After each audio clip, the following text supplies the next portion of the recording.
Well, certainly in the past, with every new revolutionary technology, there's been a lot of jobs disruption. So that's for sure. And I think that's definitely going to happen. So a lot of old jobs go away or not viable anymore. But then actually the history of it is that a whole set of new jobs arrive that maybe one can't even imagine before. And those are high quality, higher paying. So that's the normal course. Of course, you have to be very careful to say this time is different. And I guess that's what people like Mark are claiming is like, it's the same as the last sort of 10 massive breakthroughs like the internet, mobile, and so on. I do think this is going to be bigger than all of those previous technological breakthroughs. I mean, I sometimes quantify the coming of AGI as like 10 times the Industrial Revolution at 10 times the speed. So unfolding over a decade instead of a century. That is Demis Hassabis, the man running Google DeepMind. He did not say that lightly. The Industrial Revolution took a century and left millions broken in its wake. He is saying we are about to do that 10 times over, crammed into a single decade. And the part nobody is saying loud enough is that there's no plan for the people who get flattened on the way. Listen to the full conversation. We've been very consistent how we define AGI as basically a system that exhibits all the cognitive capabilities the human mind has. And that's important because the brain is the only existence proof we have that we know of, maybe in the universe, that general intelligence is possible. So that for me is the bar for what AGI should be. How close are we? Everyone says different things, and it's very difficult when you have very prominent figures saying it could be as early as 2026, 2027. Yeah, look, I've got a probability distribution around the timings, but I would say there's a very good chance of it being within the next 5 years. So that's not long at all. Is that closer than you thought? Has that changed over time? Not really. I mean, it's funny. My co-founder, Shane Legg, who's chief scientist here, when we started out DeepMind back in 2010, he used to write blog posts sort of predicting about when AGI would happen. And bearing in mind, in 2010, when we started, almost nobody was working in AI and everyone thought AI basically didn't work. No one was reading the blog It was a posts. dead end. No, but they're still there on the internet for people to check. And we used to do this extrapolation of compute and algorithmic progress. And basically, we predicted around 20 years it would take from when we started out. And I think we're pretty much on track. What are the biggest bottlenecks when you look today? In the documentary, you said you just never have enough compute. I think compute is the big one, not just for the obvious reason of scaling up your ideas and your systems as the scaling laws, as they're called, keeping on building bigger and bigger architectures with more and more parameters. And as you do that, you get more intelligent systems. But the other thing you need a lot of compute for is for doing experiments. So the computers, the cloud is our workbench, basically. So if you have a new idea, a new algorithmic idea, but you want to test it, you kind of got to test it at a reasonable scale. Otherwise, it won't hold when you actually put it into the main system. So you need quite a lot of compute if you have a lot of researchers with lots of new ideas. You mentioned the word scaling laws. A lot of people suggest that we're hitting scaling laws and we're starting to see that plateauing effect. Yeah. Do you think that's true? No, I don't think so. I think it's a bit more nuanced than that. So, of course, when the leading companies all started building these large language models, you're getting enormous jumps with each generation of new system. Maybe they're almost like doubling in performance. At some point, that had to slow down. So it's not kind of continuing to be exponential, but that doesn't mean there isn't great returns still for scaling the existing systems up further. So, yeah, and we and the other frontier labs are getting a lot of great returns on that kind of compute expansion. So I would say the returns are kind of still very substantial, although they're a bit less than they were obviously at the start of all of this scaling. 5 years, they called it 20 back in 2010, and so far the track is holding. I think about where I was 5 years ago and how fast that disappeared, and then I imagine cramming the entire industrial revolution into that window. He says the returns are still coming. That means the train is not slowing down and nobody is even looking for the brake. Let's continue. There's still some big things missing though, like continual learning. These systems don't learn after you finish training them, after you put them out into the world. They're not very good at learning further things. And I think some critical capabilities are that missing. Why do we not have continuous learning? Well, people haven't quite figured out yet, and all the leading labs are working on this, like how to integrate new learning into the existing systems that you spent months training. So, of course, the brain does this very elegantly, right? And probably through things like sleep reinforcement learning. So, you just kind of get consolidation, it's called, in the brain, where your memories during the day are replayed. And then some of that information is elegantly incorporated into your existing knowledge base. And perhaps I thought for a while, maybe we need something like that to incorporate new information along with the existing information base. You mentioned video models, you mentioned kind of media and image. It seems that DeepMind has progressed very quickly and and caught up / overtaken other providers. But I basically tweeted what I used and how it's changed over time. Yeah. And DeepMind now is my number one for research for new shows. Yeah. It wasn't that way before. Yeah. What has led to the acceleration and progression of DeepMind in a way that it wasn't maybe there 2 to 3 years ago? Yeah, well, we made some organizational changes. So I think we've always had the deepest and broadest research bench at Google and at DeepMind. I mean, if you look at the last decade, I would say about 90% of the breakthroughs that underpin the modern AI industry were done by either by Google Brain or Google Research or DeepMind. So one of our groups, if you think of like AlphaGo and reinforcement learning and of course transformers,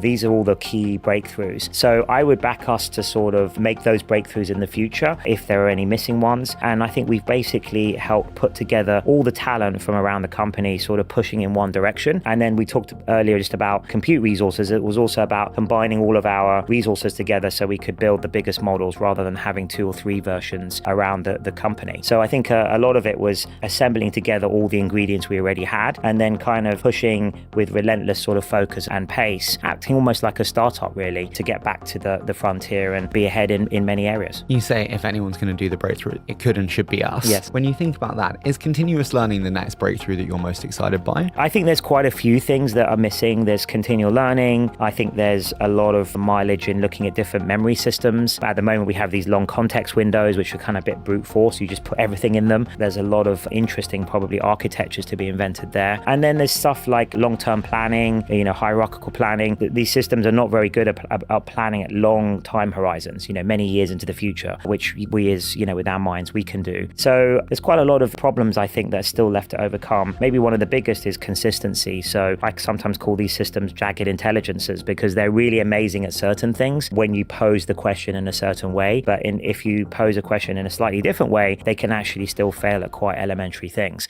This is the part that bothers me the most. He admits these things cannot learn a single new fact after they leave the lab. They cannot plan long term. They fail at basic tasks if you change the wording slightly. He calls them jagged intelligences, brilliant in one light, broken in another, and yet they are handing autonomy to exactly these systems. Would you put a jagged intelligence in charge of your power grid? They are. Now listen.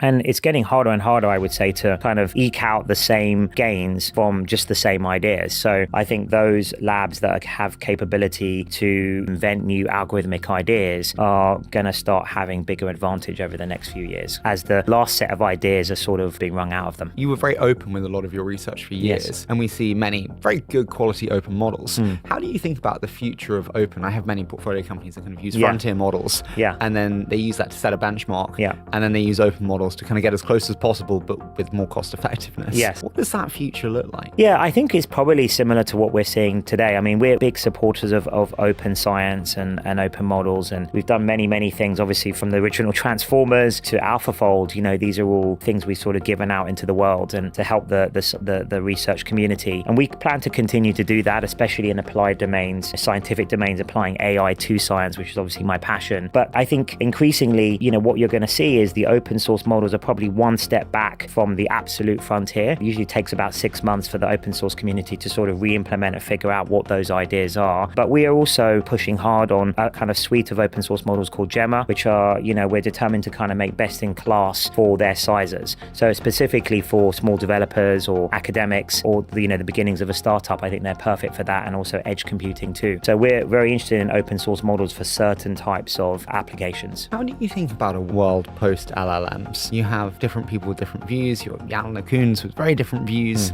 For me, I kind of disagree with Jan on a few things in terms of, I think there's a 50-50 chance there's some things maybe missing that we still need to make breakthroughs in, perhaps their world models, these kinds of approaches. But my betting is pretty strongly is we've seen how successful these foundation models have been. They can do incredibly impressive things. I don't think that's going to go away. We're still seeing, gains from the returns from the scaling laws. So I think the only question really is when you think about a future AGI system, is an LLM foundation model going to be the key component only, or is it the total system, right? So I just think it's the question of, is there anything else needed? I don't think it's going to get replaced. I think it's going to get built on top of these foundation models, just like the way we do with our world models. The open source stuff will always trail 6 months behind the frontier. That's him saying it plainly. The real capability stays locked inside maybe 3 labs on the entire planet. Everyone else gets the leftovers. That's not democratization. regulation, that's a choke point, and it is tightening while the public thinks they have access to the real thing. Listen to this.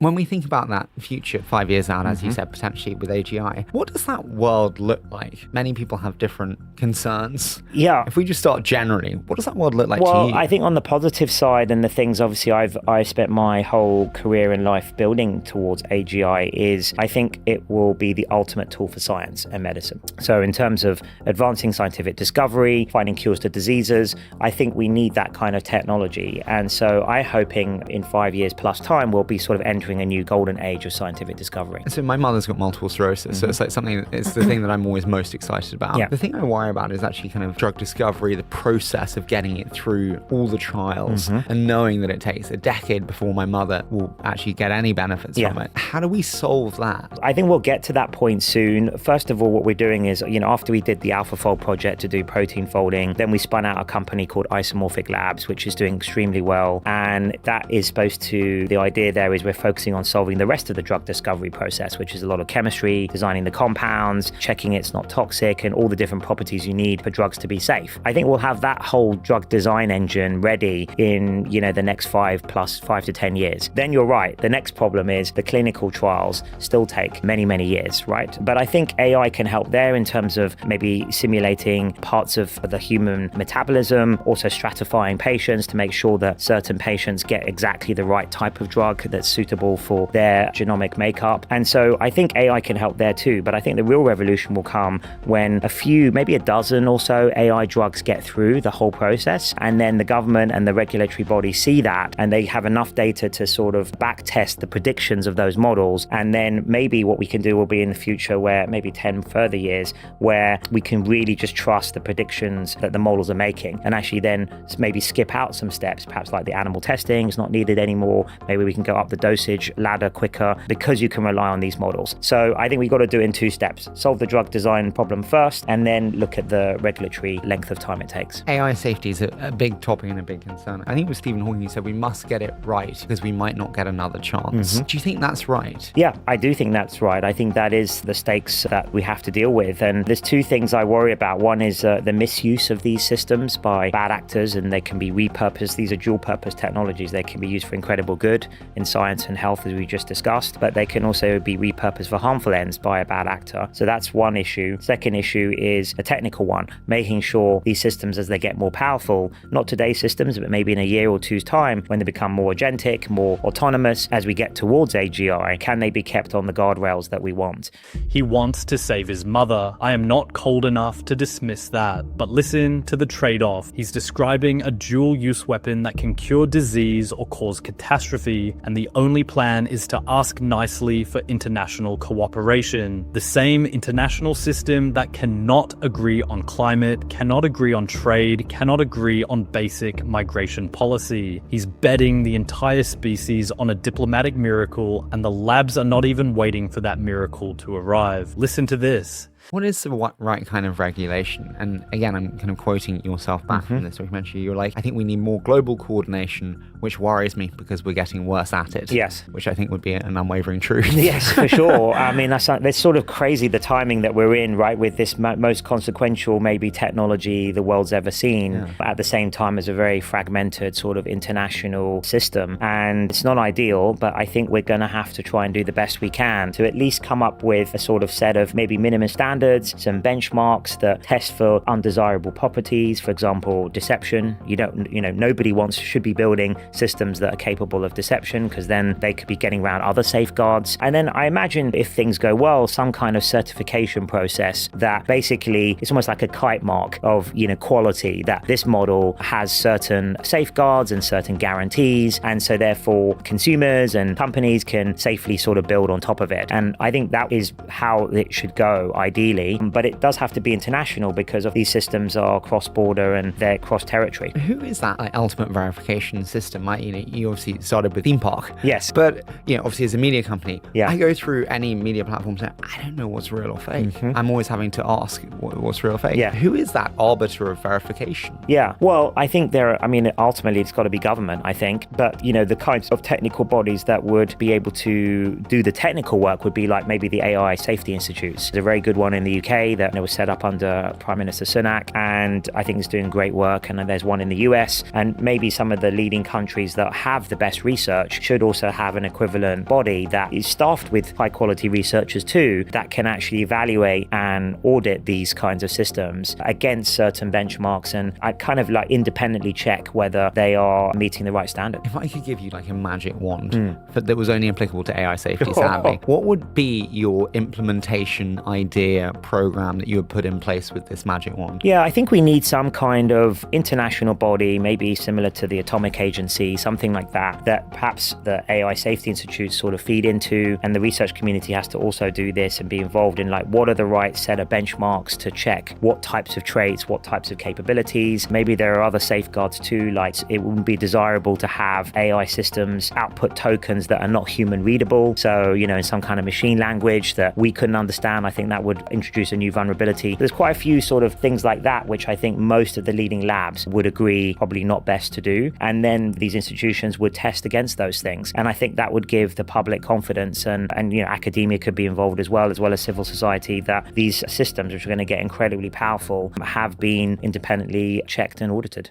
He says global coordination is getting worse at the exact moment it's needed most, and then he reaches for a magic wand, an international agency similar to the one that watches nuclear weapons. I think about how many near misses we have had with nukes, how many times the world almost ended because of a misread blip on a screen. Now apply that same broken oversight model to a system that can write its own code in a language nobody can read. He just described the vulnerability and then handed the solution to a body that does not exist. At the very end of this conversation, Hassabis said the thing nobody is talking about is the philosophical question. What is meaning? What is purpose? What does it mean to be human once all of this arrives? He said we need great new philosophers, but philosophers do not write the checks. They don't get a seat at the table where trillion-dollar decisions are made. The people at that table are building the future right now, with jagged intelligences that cannot learn, cannot plan long-term, and cannot be trusted to stay behind a guardrail that doesn't even exist yet. That's not a plan.